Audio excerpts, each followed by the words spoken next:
Today, I am really excited to have a guest that hopefully somebody that's going to help us here as we get into the holiday season with all the delicious treats that are going to be put in front of us. So today on Quoted, I want to welcome my friend, Kristin Bachmann. Kristin, welcome to Quoted. Thank you, Pat, so much. I'm so happy to be here. I noticed that Instagram post you made a couple weeks ago. Walk me through that 2-year journey. Where did you start? And, anything you want to throw in there, let us know. But that journey, I know it's not easy from personal experience. Just kind of like to hear some of the things that you went through. Sure. So my journey as far as health and fitness and losing weight definitely was within the past 2 years. However, I think I need to start a little bit before that. So I come from a family that I have a single mom and she really wasn't into the whole healthy nutrition. It was more the quick, easy meals like those Lipton sides, or if you can buy the chicken pot pie and just throw it in the oven. So that's kind of what I was brought up on.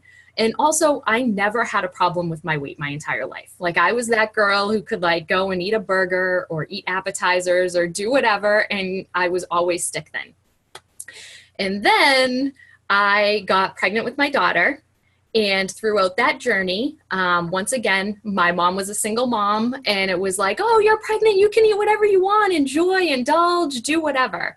So while I was pregnant with Hannah, I pretty much lived on coffee ice cream. That was like my one go-to. It was my one craving, that and fried dough. John would always make me fried dough. And shortly into my pregnancy, about 4 or 5 months in, the doctor noticed this increased weight gain, and I actually ended up with gestational diabetes. So the doctor told me, we need to put you on insulin. You need to start watching what you eat. And that kind of started the ball rolling, because I realized what I was doing, I was actually affecting my daughter with. So I was on insulin. John had to give me shots every day. And then after we had Hannah, I remember them poking and prodding her to find out and make sure that she was okay. And in addition to myself, I needed to lose the weight to ensure that as I got older, diabetes did run in my family, that it would be something that I would not have a problem with. So in addition to that, there's high blood pressure, high cholesterol. I mean, you name it, it's in my family. I think in this day and age, a lot of people see those things just with the stressors of the world and, with the types of foods that we do eat. I mean, it is, taking the kids to soccer or getting them to dance. And it's like, well, let's drive through that quickly, drive through the drive-through and, grab whatever. So, my maternity leave ended with Hannah, and I was due to go back to work, and I go to try on my clothes and nothing fits, because I assumed, hey, I had my baby, I'm just going to go right back into what I was doing. And it didn't work that way. So I had to go out and go clothes shopping. And I can remember standing, and dressing rooms for ladies just aren't flattering to begin with, all those lights, and it just doesn't work well. So I remember coming home and crying to John. And then that night, I was watching one of those infomercials. It was for Beachbody Slim and 6. And I was like, oh, that's the answer to my prayers right there. So I pick up the phone, I call, I order it. And because I was like one of those 100 callers, they do express delivery. So finally get to sleep. Couple days later, it arrives and it sits in the box. It doesn't do anything. So fast forward a few years, have Logan. Still haven't lost all the weight. I did pay much more attention when I was pregnant with Logan to what I was doing, because I knew what had happened with Hannah. So I was able to not be on insulin with Logan. However, I did have to watch constantly everything that I was eating and taking in. So after Logan, still sitting in the box, not going anywhere. I think I finally donated it to Savers or something like that, one of our local donation places. And I would pretty much sit on the couch at night. I feel like I just lost who I was. I wasn't that person anymore. I always have, and I'm sure a lot of women feel this way, you have these dreams of, oh, I'm going to pay attention and make the healthiest food for my children. And, we're going to run through fields and all of this stuff, like you see in the movies. And it's not like that. They cry and they spit up and, they throw food across the floor and there's toys everywhere. And by the end of the day, you just want to sit down on the couch and go to sleep. And I was no different. And one of my friends that I worked with, I was in insurance, and I worked with her. She was my team leader. She started posting these online fitness posts. She was always happy, and she had tried to get me a couple times, and I was like, no, I'm fine. I don't need anything. Go away. And one night I was sitting there with my hand in a bag full of Cheetos, because that's what I do after the kids go to bed, sitting down watching a movie. And she just made this post that just spoke to me. Like, she just said to me exactly what I was feeling. So I sent her a message and I said, I don't care what it costs. I don't care what I have to do. Just sign me up. And that was pretty much the start of my journey. I had no clue about any of it. I didn't know anything. I just know that I needed to get off the couch and I needed to get moving. So, and I have no fitness experience. I should say that. I'm not a nutritionist, no fitness experience. I'm a mom who's just trying to make it through life and keep my kids alive, keep myself healthy, keep them healthy. And that's pretty much where it started, was just me needing to get up and get off the couch. In there's probably more people that are in the I know I need to do something phase of it. So you're there now. What are the action steps? So for me, so she's an online health and fitness coach. She's my mentor. So she basically talked with me and talked me through all the steps. She wanted to know what my timeline was like. How much time did I have to work out every day? What was my current nutrition like? Was I meal planning? Was I meal prepping? How many vegetables did I eat per day? And she just kind of walked me through and asked me a series of questions so that I could find the right program. And I knew for myself that I couldn't go hardcore into a program. Like, there are people out there who will jump in and do like Insanity or P90X and just go full force. I knew that if I started out with something like that, never stepping foot in a gym before, never working out before, not doing any of that stuff, that I would fail at that. I knew in my mind that that was what would happen. So I told her, I said, I need something simple, fun, and very beginner. So I love country music. It's my happiness. So there's actually a program by Autumn Calabrese, and it's called Country Heat. And it's basically, you just dance, you do line dancing. And I was like, that's the perfect program for me. So that's what I ordered. Everything arrived in the mail, and she does these online camps because obviously, yeah, you can order a program. We all know this. I did the Slim and Six. I ordered it, but it sat there in a box. You need that accountability piece and someone to really be there pushing you and having you show up every day.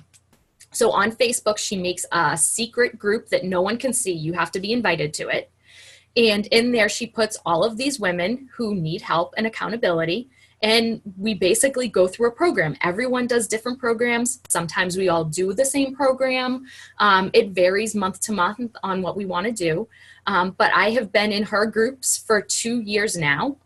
Even though I'm kind of my own coach and I do my own thing, I still stay with them because I've made friends. Like, I don't think people understand the reach of this. Like, social media is that it's social. You can make friends and be friends with someone down in Florida or be friends with someone in Illinois. Like, it's such a huge reach, and you can inspire each other from so far away just based on this. But it's basically, the baseline is all the same. You've got portions that you've got to follow and a certain amount of food that you need to eat every day.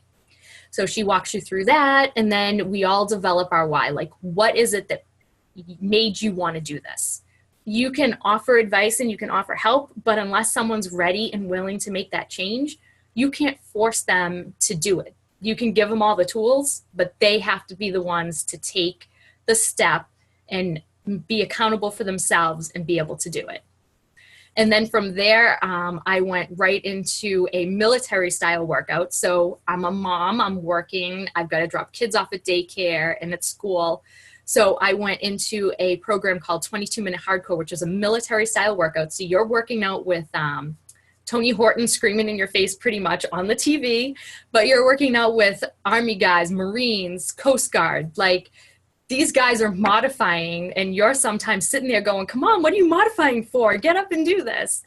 And it's just the whole experience that I don't think people realize how much fun you can have in your living room, and you don't have to be at a gym. Like, you can get a trainer that tells you proper form and, you know, what to do, and you learn it from a TV and you get amazing results. And then you get a whole group of ladies doing this with you that are encouraging you and having the same struggles. Like, maybe their kid was up in the middle of the night with a cold and they don't want to get up and work out, but because you posted your sweaty selfie in the morning saying, hey, I got my workout in, that just encouraged them to do something. So that's kind of how it all started. And from there, I just kept going and going, and I've done a ton of programs. You touched on the working out from home. That's something that obviously the social aspect is what introduced us to each other. Mm-hmm. And we share that similar workout from home type of environment. So I'm glad you touched on that as well. One thing that's, really important, and I think a lot of people, especially with kind of the modern economy where it seems like no matter who you are, you're running this place and that. Talk to me about some of the changes in your lifestyle that you made when it came time to meal prep, being Yes. somebody that has a family to take care of. Yes. So meal prepping was definitely slow to start. And it's one of those things where, to your point, you need to concentrate on one thing and then kind of move from there. So I would start every week with a meal plan. So as I mentioned, that I had kind of a portion control, what I can eat, when, like, I have so many containers, like I can have so many vegetables a day, so many fruits, like it kind of breaks it down for you per program, which is awesome. And so I would know, okay, I need to have 2 fruits. So I'll have half a banana in my shake in the morning and I'll have raspberries for a snack. So I kind of would just lay out the week and I would just say, okay, I need to eat this, this, this, and this. For me, I can eat the same thing every day. It doesn't vary. So for me, I knew what I needed for breakfast, lunch, and snacks. So that I can all prep myself. I actually even prep John's lunches. Like I'll prep his salads and everything.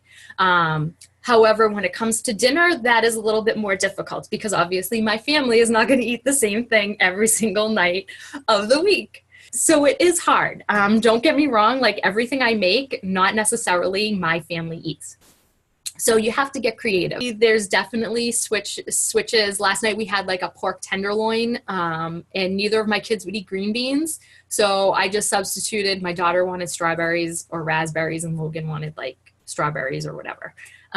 So it's difficult. It's not easy. They won't always eat everything that I make, but it's really just Pinterest is my go-to. Anything that you want, you can find a clean recipe for, I mean, if you want meatloaf, there's a way to make it without the breadcrumbs and everything like that. Planning for it and making sure that you're having that, I like to call it 80-20 balance. 80% of the time you eat healthy, 20% of the time you indulge and enjoy life because that's what life is meant to be, enjoyed.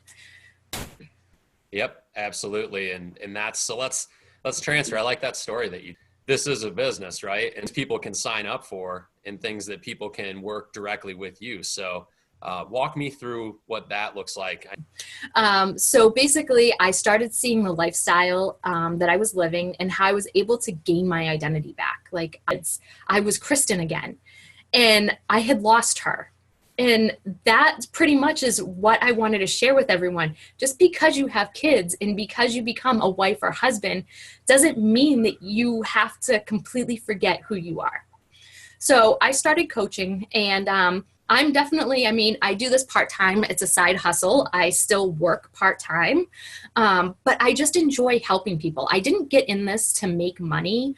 Obviously the money side income is great, but I really want to help people. And my goal is to help women and let them know, like, yeah, you're a mom, but you can still do things. You don't have to spend hours in a gym and you don't have to eat salads every day. Like you can enjoy life and enjoy your wine and your cheese and, going out to dinner and kids' birthday parties, because let's face it, that's life. So really that was why I got into it. And the biggest item that I found throughout this entire journey, yes, the exercise is great. Yes, the meal prepping is great, but it has to do with your mindset. If you are not doing personal development, listening to personal development podcasts, if you are hanging out with the people who are always negative and always bringing you down, always seeing the negative side, you're going to be following along. And that is pretty much like my biggest advice is I do 20 minutes at least of personal development every single day. The very first personal development book that I ever read was called The Compound Effect. And I absolutely love it because it's about how you make small changes in your life over time and they add up to big results. It's like people just expect the easy way out. It's like, well, you got to put in the work if you want to see the results. And I'm proof of that. And all the ladies that I coach who stick with it are proof of that as well. To you maybe 2 months ago Mm-hmm. to see you come on and talk about it. And it was the accountability aspect that I use Instagram for. Perfect strangers that like a post and it just gets you that little bit of adrenaline that gets you through, like you said, the reality of being a parent. I don't go to the gym. I don't get that extra adrenaline from, Right. being out and about. I'm pretty much rolling off of, my work chair and right onto my yoga mat. So that was the story that I wanted to share more than anything else is, this is a journey you went on, and tell with you that this ties into who you are as a person, and it's about inspiring other people. And, that's what the Bachmans are all about in my experience. It's true, we are. And I posted about this morning. We're so quick to tell other people not to negatively talk about themselves, but in our own heads every single day, we constantly put ourselves down. And that's where personal development really comes in. And that's the perfect spot, I think, to sign off here. Kristin, thank you so much for coming on and sharing that, being so open with us. You as well. Thank you, Pat, for having me. It was a pleasure to be on here. And if anyone has any questions, thank you for putting my handles down below for people to be able to connect with me. I love to offer advice or any inspiration.